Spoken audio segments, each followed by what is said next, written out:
کیا آپ کو پتا ہے کہ ہندوستان میں ٹیلی فون حلال جبکہ لاؤڈ سپیکر آنے سے قبل گرامو فون اور ریڈیو پر قرآن کی تلاوت اور اذان بھی حرام تھی۔ لاؤڈ سپیکر ہندوستان پہنچنے سے پہلے ہندوستان میں آواز سے متعلق دو دوسرے مقبول سائنسی آلے موجود تھے جن سے علماء واقف تھے۔ ان میں سے ایک ٹیلی فون تھا اور دوسرا گرامو فون۔ علماء کے نزدیک ٹیلی فون درست تھا مگر گرامو فون حرام کیوں؟ کیونکہ وہ سمجھتے تھے کہ ایک میں آواز توے پر ریکارڈ ہو کر نشر ہوتی ہے جبکہ دوسرے میں ریکارڈ نہیں ہوتی بلکہ براہ راست نشر ہوتی ہے۔ گراموفون اس وقت کے مشہور گویوں کے پاس زیادہ تھے جو اس پر اپنے گیت ریکارڈ کر کے عوام کو سناتے تھے۔ مہنگے گراموفون عوام کی پہنچ سے تو بہت دور تھے لیکن ہوٹلز، میلوں اور دوسرے عوامی مقامات پر انہیں عام بجایا جاتا تھا جہاں لوگوں کے ٹھٹ کے ٹھٹ موسیقی سے محظوظ ہوا کرتے تھے۔ اس لیے رفتہ رفتہ گراموفون کا نام ہی ناچ گانے سے جڑ گیا تھا۔ یہی وجہ ہے کہ گراموفون سے کراہت کی بنا پر علماء نے اس پر قرآن سننے کو بھی غلط ٹھہرایا تھا۔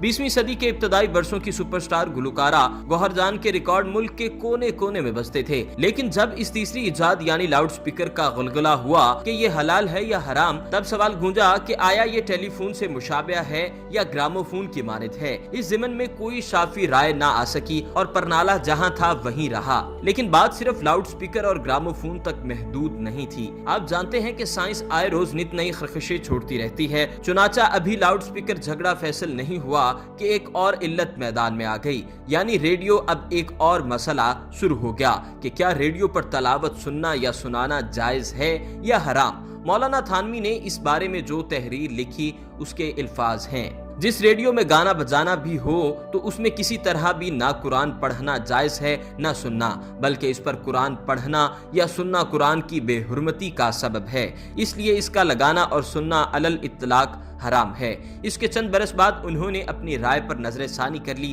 البتہ اب کی بار جو فیصلہ لکھا اس کی عبارت کم از کم میرے پلے تو نہیں پڑی۔ اگر آپ اس بارے جانتے ہوں تو یہ ڈور کمنٹ میں لکھ کر سلجھائیے۔